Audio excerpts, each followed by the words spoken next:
এই মেয়েটি তার শহর জীবনের প্রায় সমস্ত কিছু হারিয়ে ফেলার পর হঠাৎ এক অনলাইন কম্পিটিশনে জিতে যায় একটা দারুণ রয়্যাল ফার্ম হাউস। এবার সে সমস্ত কিছু পিছনে ফেলে বেরিয়ে পড়ে সেই ফার্ম হাউসে তার জীবনটা নতুন করে শুরু করার জন্য। কিন্তু সেখানে যাওয়ার পর যা দেখে তাতে তার চক্ষু চড়ক গাছ হয়ে যায়। আর শুধু তাই নয়, ওখানকার মানুষজনরা তার সঙ্গে ঠিক কি করলো, মানে সে আদেও টিকে থাকতে পারলো কিনা, এবং শেষমেশ ওই অত বড় ফার্ম হাউসটারই বা কি হলো, চলো সেটাই জানা যাক। সান ফ্রান্সিসকোর ব্যস্ত শহরের দিনগুলো শুরু হয় একেবারে বুলেট ট্রেনের মতো। আর তার মাঝেই দেখা মেলে আমাদের গল্পের মেন ক্যারেক্টার গ্যাব্রিয়েলার সঙ্গে। হাতে কফির কাপ, কাঁধে ব্যাগ, ভীষণ ব্যস্ততার সঙ্গে সে এখন ছুটছে অফিসের দিকে। তাকে দেখে তোমাদের মনে হবে সে যেন একেবারে নিজের মনের মতো জীবনই পেয়ে গেছে। যাক, সেটা তো পরে বোঝা যাবে। গ্যাব্রিয়েলা কাজ করে একটি ইকো ফ্রেন্ডলি ডিজাইন ফার্মে। সেদিন সকালেই তাদের একটা বড় প্রেজেন্টেশন ছিল, আর গ্যাব্রিয়েলা সেটা অনেক যত্ন করে তৈরি করে নিয়ে গেছিল। মিটিং এর লোকজন আসার আগেই সে সমস্ত প্রজেক্টের ফাইল সুন্দরভাবে গুছিয়ে নেয়, যাতে প্রেজেন্টেশন দিতে একটু সমস্যা না হয়। বেশ কিছুক্ষণ অপেক্ষা করার পর তার অফিসের বাকি সদস্যরা আসছে না দেখে সে সোশ্যাল মিডিয়ায় চোখ রাখে, এবং হঠাৎ করে তার চোখে পড়ে একটা বিজ্ঞাপন যার নাম হলো উইন অ্যান্ড ইন। এটা একটা অনলাইন প্রতিযোগিতা যেখানে অংশ নিলে বিশাল এক ফার্ম হাউস জেতার সুযোগ রয়েছে। সে তখন ব্যাপারটাকে গুরুত্ব না দিলেও মজা করে সেই অ্যাপ্লাই বটমে প্রেস করে রাখে। কিছুক্ষণ পর মিটিং এর লোকজন এসে বলে, তুমি এখানে বসে আছো কি ব্যাপার? মিটিং তো ক্যান্সেল করে দেওয়া হয়েছে। গ্যাব্রিয়েল অবাক হয়ে বলে, আমি তো কিছুই জানি না। তখন তারা জানায়, তোমার প্রেজেন্টেশনটা আর নেওয়া যাবে না, কারণ এই ছেলেটির বাবা আমাদের কোম্পানির ইনভেস্টার, তাই এর প্রেজেন্টেশনটাই আমরা নিতে বাধ্য।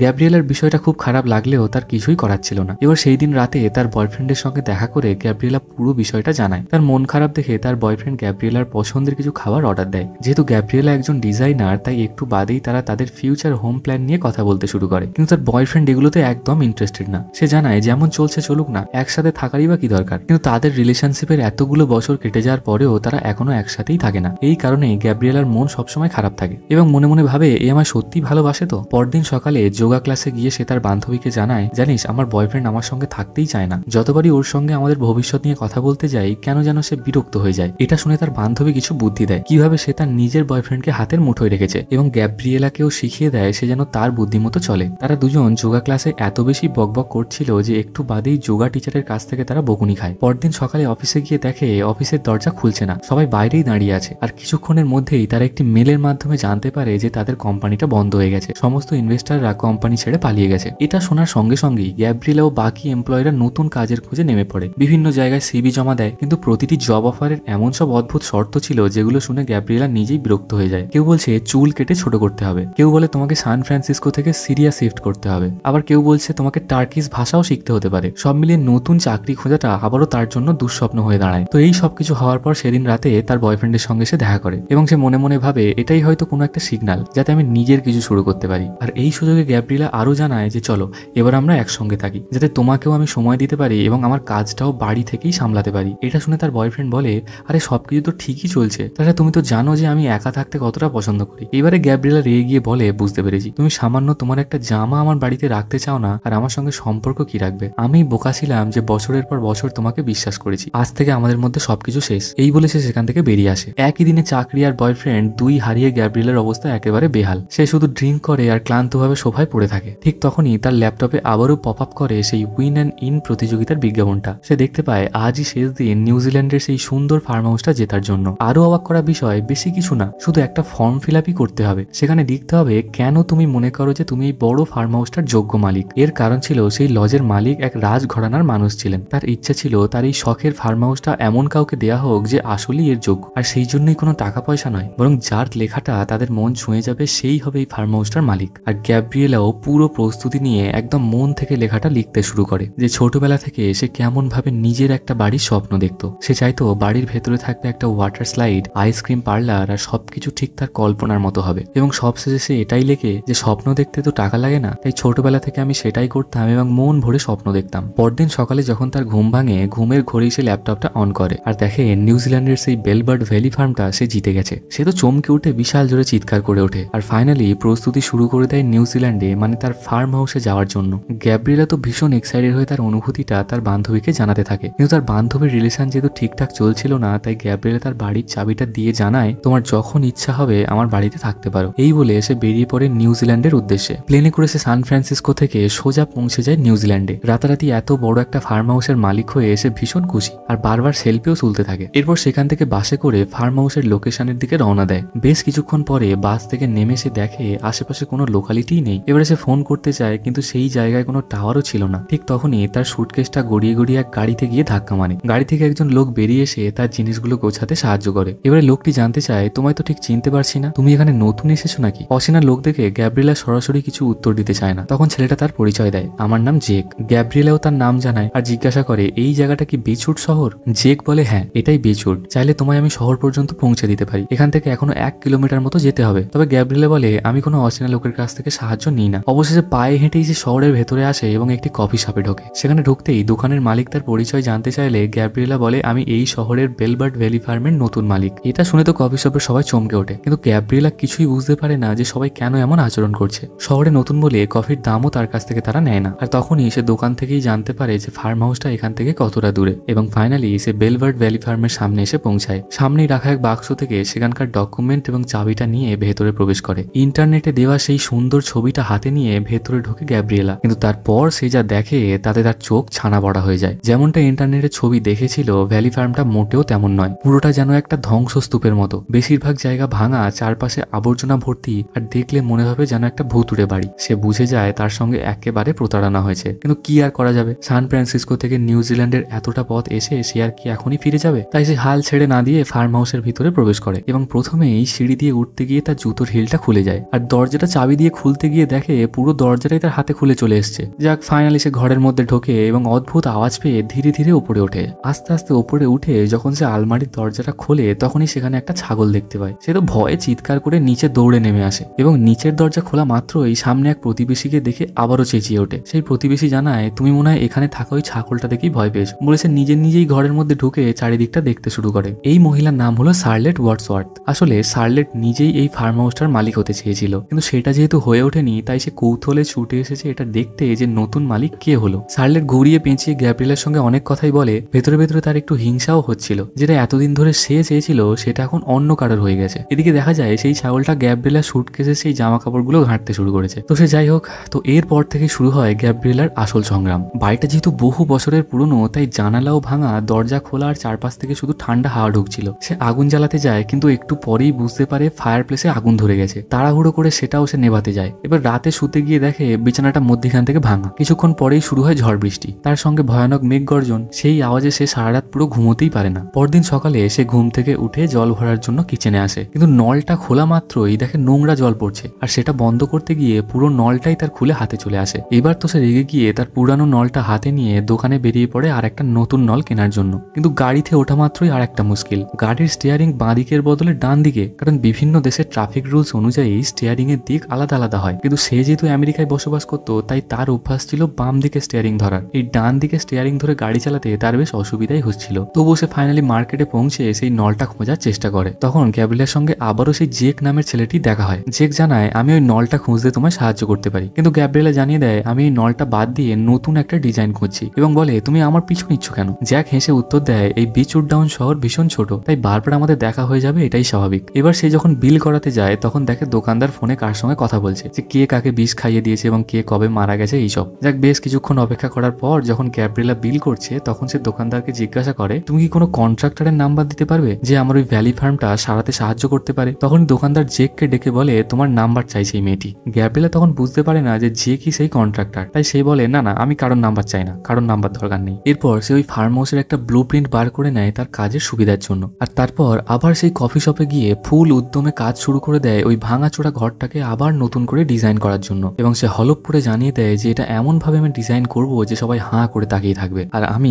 কিছুতেই হার মানবো না, তাতে আমার ব্যাংক ব্যালেন্স জিরো হয়ে যাবে। এরপর ওই ফার্ম হাউসটা সারাতে যা যা দরকার সমস্ত জিনিসের অর্ডার দিয়ে দেয়। যদিও সেই জিনিসগুলো বাইরের শহর থেকে আসতে দেরি হবে জানায়, তবুও গ্যাব্রিয়েলা বলে, ঠিক আছে, তবুও তুমি ওগুলো এনে আমাকে দিও। এবার সে বেরিয়ে পড়ে ফার্ম হাউসের জন্য কিছু গাছপালা এবং ফুলের গাছ এসব কিনতে। এই দোকানের মালিক হলো সেলি নামের এক মহিলা। সেখানেই গল্প করতে করতে ভেতরে ঢুকতে আবারও সেই শার্লেটের সঙ্গে দেখা হয়ে যায়। শার্লেট বলে, শুনেছি তুমি নাকি আবারও এই বেলি ফার্মটাকে সারিয়ে তোলার কথা ভাবছো। গ্যাব্রিয়েলা অবাক হয়ে বলে, তুমি জানলে কিভাবে? এখানে কি সবাই সবার বিষয়ে এইভাবেই খোঁজ খবর রাখে নাকি? তখন তারা জানায়, হ্যাঁ একদম ঠিক ধরেছো, এটা আসলে খুব ছোট্ট একটা গ্রাম, তো তাই এখানে সবাই সবার বিষয়ে খোঁজ খবর রাখে। আর সত্যিই তাই, এখানে নিজের কাজের চেয়ে অন্যের জীবনে কি হচ্ছে সেটা নিয়েই সবাই বেশি ব্যস্ত। শার্লেট বলে, ঠিক আছে, তোমার থেকে আরো কিছু আমি জানতে চাই, তাই একদিন সময় করে আমার বাড়িতে চা খেতে এসো। গ্যাব্রিয়েলা বলে, ঠিক আছে, নিশ্চয়ই যাবো। এরপর গ্যাব্রিয়েলা নিজেই একার মতো সেই বাড়িটার ছোটখাটো কাজগুলো করতে শুরু করে, আর সেই ছাগলটার সঙ্গে কেমন করে বুদ্ধি করে চলতে হয় সেটাও সে ধীরে ধীরে শিখে ফেলে। এবারে একদিন সময় করে সে চলে আসে শার্লেটের বাড়িতে ঢোকার সময় গাড়ি দিয়ে তার সামনের গোলাপ বাগানটাই সে চাপা দিয়ে দেয়। যদিও এটা তার সেই খারাপ গাড়ির জন্য হয়েছিল, তবুও প্রথমবার কারোর বাড়ি এসে তার প্রিয় বাগানটাই সে নষ্ট করে দিল।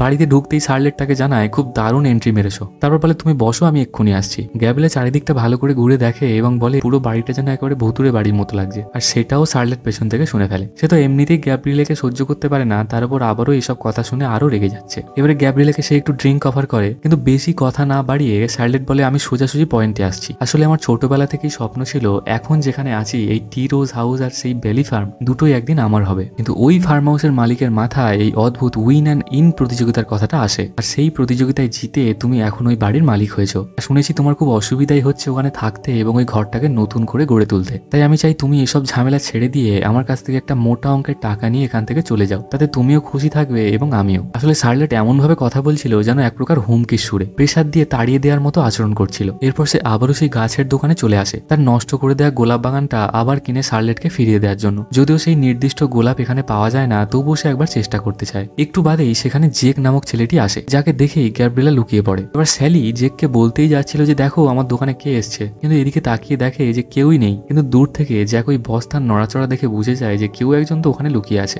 জেক সেখানে গিয়ে তাকে ধরে ফেলতেই সে জানায়, আমি আসার আগে তোমাদের শহরে কোনো টপিক ছিল না নাকি? জেক মজা করে বলে, আসলে সব টপিকই শেষ হয়ে গেছিল, তুমি আসার পর আমাদের শহরের গসিপ আরো বেড়ে গেছে। গ্যাব্রিয়েলা হেসে বলে, ভালোই হলো, এখানের মানুষজনের একটু কাজে তো আসতে পারলাম। এরপর সে সেখান থেকে চলে যায়। এবার সেলি বলে, আমার তো মনে হচ্ছে তোমাদের দুজনের মধ্যে কিছু একটা ব্যাপার চলছে। গ্যাব্রিয়েলা বলে, আরে না না, জেকের সঙ্গে যতবার আমার দেখা হয় ততবারই কিছু না কিছু একটা গন্ডগোল হয়েই যায়, তাই আমি ওর থেকে একটু দূরে দূরেই থাকছি। স্যালি বলে, আমার তো মনে হচ্ছে এই শহরের সবচেয়ে এলিজিবল ব্যাচেলার ছেলেটা তোমাকে পছন্দ করে। গ্যাব্রিয়েলা জানায়, সে যদি এত ভালোই হবে তাহলে সে এখনো সিঙ্গেল কেন? স্যালি জানায়, জ্যাকের একটা গার্লফ্রেন্ড ছিল, স্কুল জীবন থেকে তাকে সে ভীষণ ভালোবাসতো, কিন্তু গত 3 বছর হলো সে মারা গেছে, তাই সেই থেকে জেক মেয়েদের থেকে একটু দূরে দূরেই থাকে। ঠিক তখনই সেলির দোকানে কোরি নামের একজন ব্যক্তি আসে। সে ছিল বিচুট ডাউন শহরের একজন ডাক্তার। তার গম্ভীর এবং ভদ্র ব্যবহার দেখে গ্যাব্রিয়েলা টের পায় যে কোরি সম্ভবত স্যালিকে পছন্দ করে এবং সে স্যালিকে ব্যাপারটা জানায়। তখন স্যালি বলে, আরে না না, উনি তো এই শহরের জাস্ট একজন ভালো ডাক্তার, আর উনি গাছপালা ভীষণ ভালোবাসে, তাই এখানে মাঝে মাঝে আসেন। যদিও ওনার ঘরের সামনে গার্ডেন টাইপ তো কিছুই নেই। এরপর স্যালি হাসতে হাসতে বলে,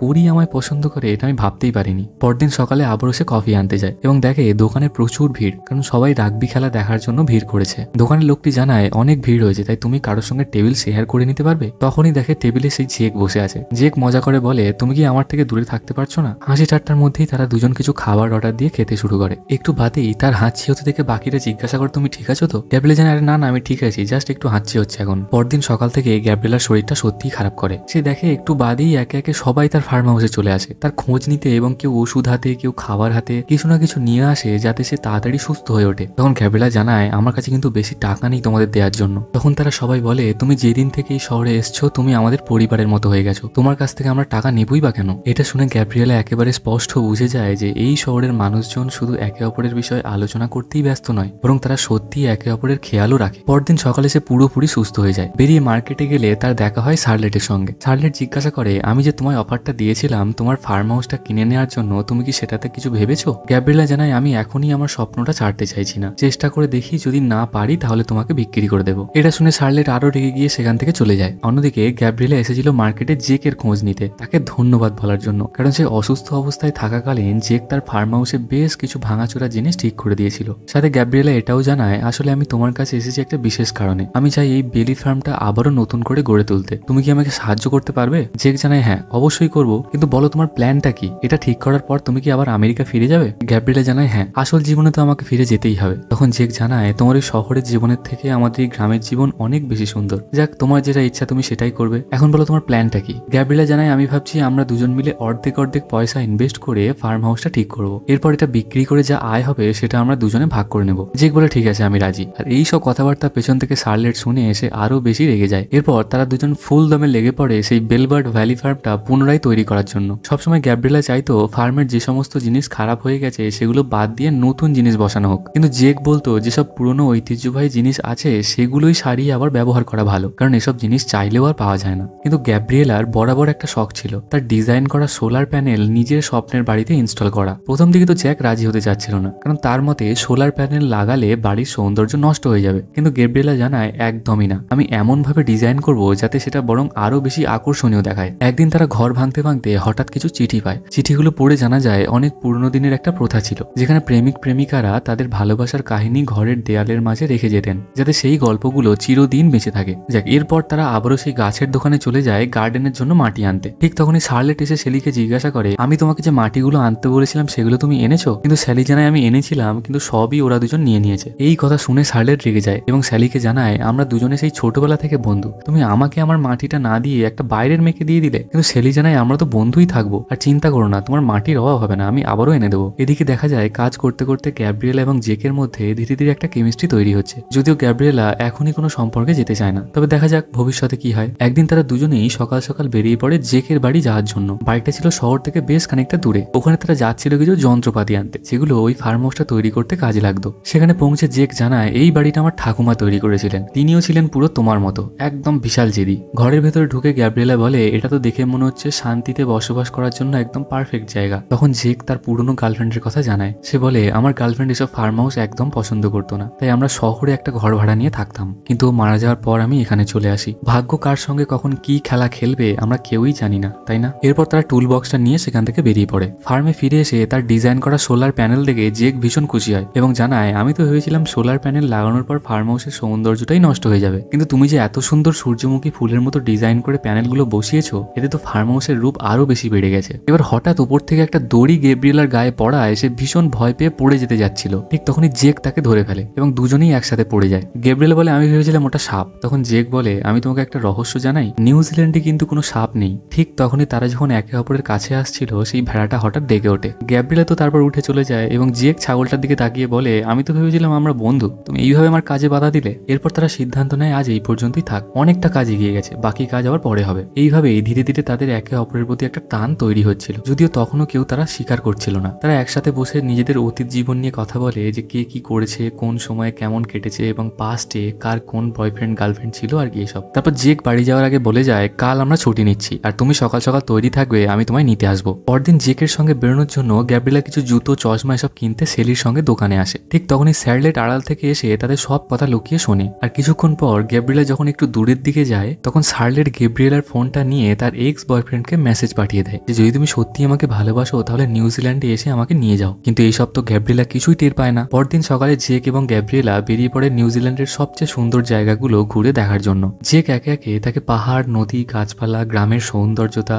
সবকিছু ঘুরিয়ে দেখায়। ফাইনালি তারা এক সমুদ্র তীরে বসে। নিজেদের ফার্ম হাউস থেকে আনা খাবারগুলো খেতে খেতে সেই পুরনো প্রেমিক প্রেমিকাদের লেটারগুলো তারা দুজনে পড়ছিল। এইভাবেই ধীরে ধীরে গ্যাব্রিয়েলার নিউজিল্যান্ডের এই ছোট্ট শহরের প্রতি আর সবচেয়ে বড় কথা এখানকার মানুষজনের প্রতি তার ভালোবাসা বেড়েই চলতে থাকে। এবং ফাইনালি জেক এবং গ্যাব্রিয়েলাও একে অপরের কাছাকাছি আসতে শুরু করে আর তাদের বন্ধুত্বটাও আরো বেশি গভীর হয়। এবার তারা ফার্ম হাউসে ফিরে আসার সঙ্গে সঙ্গেই গ্যাব্রিয়েলার অফিস থেকে একটি ফোন আসে। ওই ফোনে তাকে একটা ভালো চাকরির অফার দেওয়া হয়, যেটা শুনে গ্যাব্রিয়েলা খুশিও হয় আবার একটু মন খারাপও হয়। তখন জেক জানায়, আমি তো ভেবেছিলাম তুমি শহরের ওই দম বন্ধ করা জীবন ছেড়ে এসেছিলে এই সুন্দর জীবনটা বাঁচার জন্য, এবং এখানেই তুমি তোমার মনের মতো সবকিছু খুঁজে পেয়েছো। তাহলে আমিই মনে হয় ভুল বুঝেছিলাম। চলো এবার বাকি কাজগুলো সেরে ফেলা যাক, তুমি তো চলে যাচ্ছ তাই না? এরপর থেকেই তাদের দুজনের মন একেবারে গুম হয়ে যায়। বিশেষ করে গ্যাব্রিয়েলার, সে থাকবে না চলে যাবে সে নিজেই কিছু ঠিক করে উঠতে পারছিল না। তারা দুজনেই একে অপরকে অনেক কিছু বলতে চাইছিল, কিন্তু বলাই হচ্ছিল না। বারবার মেসেজ লিখে কেটে দিচ্ছিল, সাহস করে কেউ কাউকে পাঠাতেই পারছিল না। এই মন খারাপ নিয়েই তারা ফার্ম হাউসের বাকি থাকা কাজগুলো শেষ করে ফেলে এবং ফাইনালি ফার্ম হাউসের সেই ওপেনিং এর জন্য তারা একটা পার্টির আয়োজন করে। সেখানে তাদের ছোট্ট শহরের সকল কাছের মানুষ আসে তাদের শুভেচ্ছা জানানোর জন্য। এদিকে সেলি এবং কোরির মধ্যে যে একটা সম্পর্ক গড়ে উঠেছে, যেটা দেখে গ্যাব্রিয়েলা ভীষণ খুশি হয়। এবার সে গ্যাব্রিয়েলাকে জিজ্ঞাসা করে, তোমার খবর কি? গ্যাব্রিয়েলা জানায়, বাইরে থেকে আমি হাসছি ঠিকই, কিন্তু ভেতর থেকে একদমই আমার মন মরা। তখন সে গ্যাব্রিয়েলাকে পরামর্শ দেয়, তোমার এখনই জেকের সঙ্গে গিয়ে কথা বলা উচিত। এরপরেই গ্যাব্রিয়েলা জেকের কাছে যায়। সে বলে, আজকের দিনটা আমাদের দুজনের জন্যই অনেক বড়, আমরা একসাথে অনেক পরিশ্রম করেছি আর আজ এই স্বপ্নের মতো ফার্ম হাউসটা তৈরি করে ফেলেছি। এবার জেক জিজ্ঞাসা করে, তুমি সেই লাভ লেটারগুলো কোথায় রাখলে? গ্যাব্রিয়েলা জানায়, আমি আবারও সেগুলো ঘরের দেওয়ালে রেখে দিয়েছি, যাতে তাদের প্রেমের গল্পটা এই ঘরের মধ্যেই চিরকাল বেঁচে থাকে। আসলে এইদিকে জ্যাকের মনটাও খুব খারাপ, কারণ সে গ্যাব্রিয়েলাকে মনে মনে ভালোবেসে ফেলেছিল আর জানে যদি ফার্ম হাউসটা বিক্রি হয়ে যায় তাহলে গ্যাব্রিয়েলাও এখান থেকে চলে যাবে। তখনই গ্যাব্রিয়েলা জেককে কিছু বলতে যাচ্ছিল, ঠিক সেই সময় সেখানে হাজির হয়ে যায় ডিন, মানে তার এক্স বয়ফ্রেন্ড। আমরা দর্শক হিসেবে জানি শার্লেটি মার্কেটে গ্যাব্রিয়েলার ফোন থেকে ডিনকে মেসেজ করেছিল আর সেই কারণেই ডিন এখানে চলে এসছে। গ্যাব্রিয়েলা তো পুরো হতভম্ব, সে কিভাবে এখানে চলে এলো আর কেনই বা এলো সে কিছুই বুঝতে পারছে না। এবার ডিন জিজ্ঞাসা করে, এই ছেলেটাকে দেখে তো মনে হচ্ছে কোনো কন্ট্রাক্টর। তখন গ্যাব্রিয়েলা বলে, আরে না না, ও তো আমার বিজনেস পার্টনার, ওর নাম জ্যাক। যেহেতু জেক এবং গ্যাব্রিয়েলা দুজনেই ভালো বন্ধু হয়ে উঠেছিল, তাই শুধু এই বিজনেস পার্টনার কথাটা শুনে জেকের ভীষণ খারাপ লাগে। এবারে শার্লেট সেখানে এসে হাজির হয়। ডিন, তুমি নিশ্চয়ই তোমার গার্লফ্রেন্ডকে নিতে এসেছো তাই না? এবং সেই সাজানো বিষয়টাকে শার্লেট আরো বেশি ফুলিয়ে ফাঁপিয়ে বলছিল আর কি। এবারে ডিন জানায়, আমি কিন্তু একা আসিনি, আমি আমার সঙ্গে একজন বায়ারও এনেছি যে এই ফার্ম হাউসটা কিনতে চায়। তিনি এসেছেন অস্ট্রেলিয়া থেকে, তাদের বিশাল বিজনেস আছে বিভিন্ন দেশে, এই ফার্ম হাউসটাও তারা কিনতে ইন্টারেস্টেড। এটা শুনেই শার্লেট চমকে যায়, কারণ সে মন থেকে কখনোই চাইতো না যে বাইরের কোনো লোক এসে তাদের ছোট্ট শহরের এই সুন্দর ফার্ম হাউসটা কিনে নিক, কারণ সে জানতো এই লজটা বাইরের কোনো লোক চালাতে পারতো না। এবার সেই যেহেতু এই পরিস্থিতিটা তৈরি করে ফেলেছিল, তাই নিজেই এবার পস্তাতে থাকে। এদিকে তারা মন খারাপ অবস্থাতেই কাস্টমারকে পুরো হাউসটা ঘুরিয়ে দেখাতে শুরু করে, কিন্তু শার্লেট বারবার কথার ফাঁকে বাধা দেওয়ার চেষ্টা করছিল যেন কাস্টমার কোনোভাবে ফার্মটা না কেনে। পুরোটা ঘুরে দেখার পর কাস্টমারের ভীষণ পছন্দ হয়ে যায় এবং সে বিশাল অঙ্কের একটা টাকার অফার দিয়ে ফার্মটা কিনে নিতে চায়। ফাইনাল উত্তর দেওয়ার আগে গ্যাব্রিয়েলা বলে, 1 মিনিট, আমার জেকের সঙ্গে একটু ব্যক্তিগতভাবে কথা বলা দরকার। সে জেককে জিজ্ঞাসা করে, আমাদের কি এই অফারটা নেওয়া উচিত? তবে জেক জানায়, তুমি তো সবসময় চেয়েছিলে এই ফার্ম হাউসটা তৈরি করে বিক্রি করে দিতে, তাহলে এখন আমায় জিজ্ঞাসা করছো কেন? হ্যাঁ, বিক্রি করে দাও, বলে সে সেখান থেকে চলে যায়। ঠিক সেই সময় সেলি দৌড়ে এসে জেককে আটকায় এবং বলে, তুমি এইভাবে হেরে যেতে পারো না। তুমি কি বলেছো গ্যাব্রিয়েলাকে যে তুমি তার জন্য কি ফিল করো? জেক মাথা নেড়ে বলে, না,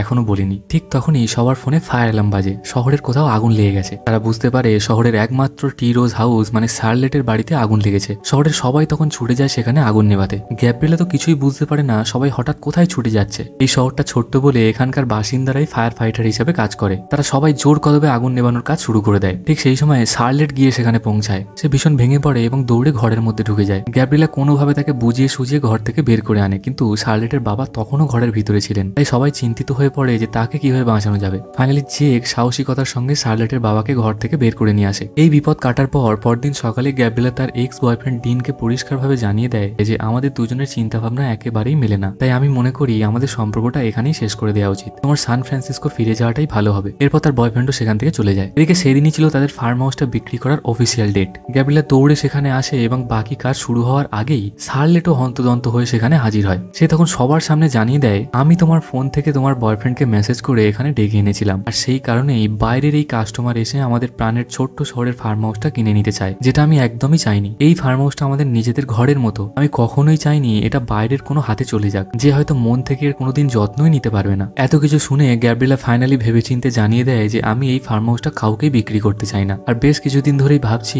আমি বাকি জীবনটা হয়তো এখানেই কাটাতে চাই। প্রতিদিন সকালে আমার চোখ খুলবে আমার নিজের গড়ে তোলা এই স্বপ্নের ঘরে, আর এই শহরের মানুষগুলোকে আমি সত্যি মন থেকে ভীষণ ভালোবেসে ফেলেছি। তখনই সেই কাস্টমার বলে ওঠে, তোমরা যখন বিক্রি করবে না তাহলে আমার সময়টা নষ্ট করলে কেন? বলে সে সেখান থেকে চলে যায়। এবার শার্লেট বলে, তবে এখন আমি খুশি এটা জেনে যে ফার্ম হাউসটা সঠিক মানুষের হাতেই আছে। এবার গ্যাব্রিয়েলা জেককে জিজ্ঞাসা করে, এবার বলো এরপর আমাদের কি করা উচিত? জেক বলে, ঠিক আছে, আমি আমার সময় মতো জানিয়ে দেবো তোমাকে। পরদিন সকালে সে সত্যিই আসে হাতে একটা চিঠি নিয়ে। সেই চিঠিতেই সে জানায় তার মনের সমস্ত কথা, এবং ফাইনালি তাদের দুজনের মধ্যে সমস্ত রাগ অভিমান মিটে যায় এবং ওই চিঠির মাধ্যমেই গ্যাব্রিয়েলাকে জেক প্রপোজ করে, এবং এখানেই এই সুন্দর গল্পটার একটা দারুণ পরিণতি ঘটে।